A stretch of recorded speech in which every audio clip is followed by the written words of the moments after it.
Hi everyone.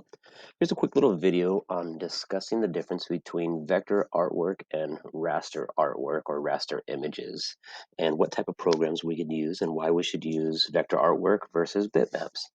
All right, well, I'm going to start off with the vector artwork since we're going to be starting with Gravit or Adobe Illustrator. They're two popular vector art programs. And the reason we like vector art programs is because it is based on mathematics. Everything that you draw, like this is a vector paw right here, everything that you draw or create in Adobe Illustrator or Gravit is based on a series of paths. And these paths are basically made up. I'm going to zoom in right here really close. And these paths, this red line right here is a path, and it is all based on these little anchors right here. This is an anchor right here that allows you, that the program, all it knows is the distance from this anchor over to this anchor right here. And it's based on these little handles right here. These anchors, you can move them, but they really don't until you actually click on it. But the handlebars then adjust the curve to it. And so, since it's based on math, you can zoom in forever and ever and ever, and it will never lose resolution. Right now, we're at 64,000% zoom, and it's clear. That line is nice and crisp. Another advantage to vector artwork is we could use things like our vinyl cutter to cut stickers. It is a machine where it has a blade, and that blade will follow that path and cut this out into a sticker if we wanted to make it. Vector art is good for simple logos, text, and simple designs, and used commonly in t-shirt artwork.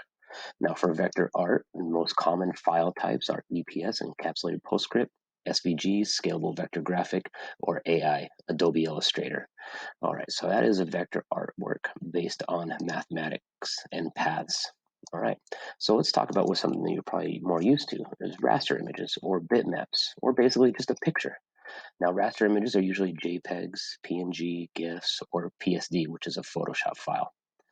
Now, as you know, pictures, like on your phone or camera, if you zoom into it, there's a point where it starts to get real pixelated or sawtooth edges, or what I like to call is Minecraft. All right, so there you can see this is based on pixels, and a pixel is basically a little square. It's like think of a tile floor, and each tile, each little square, is a different unique color, and that's it. Each square has one color, that's it. Now, when you kind of zoom out, if this were more of an image, oops, sorry, for a photo of somebody, you zoom into somebody's face, it's just a bunch of different little pixels that look like a face. All right, now even within raster images, the big thing to understand is difference in resolution. You could have low resolution, like 72 pixels per inch, or 300 pixels per inch. Now these are both raster images, but as you can see, when you zoom into the 72, it gets really pixelated there. Let me zoom into the 300 pixel per inch, and as we zoom in, it's a little bit less, but it still has these smaller pixels. And it is not, these are, you cannot resize these too much. Now, 300 pixels per inch is something you want to use for printing on paper, like business cards or flyers. 72 pixels per inch is good for usually web-based or computer graphics. Now, let me talk just for a moment on how this works. 72 pixels per inch, let's just do some quick calculations. This paw is 2 inches wide. It's 72 pixels per inch. I'm just going to do the width. So it would be 2 times 72. So this would be 144 pixels wide. There's 144 little squares across the bottom of this. Now, 300 pixels per inch at 2 inches wide, let's multiply that, would be 600 pixels. So there's 600 little squares.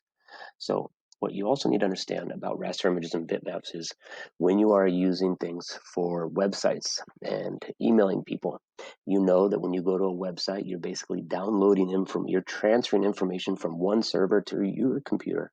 And the larger the file, the longer it's going to take. Sometimes you go to a website and it takes a long time to load versus real quick. That's because their graphics have been optimized for the web. You don't want to put a picture that's too large in file size if you don't need that high of quality, let's say on a website. And I think I mentioned this, but raster images are really good for photographs, highly detailed pictures, and for more realistic images. All right, hope this helps understand the difference between vector artwork and raster images.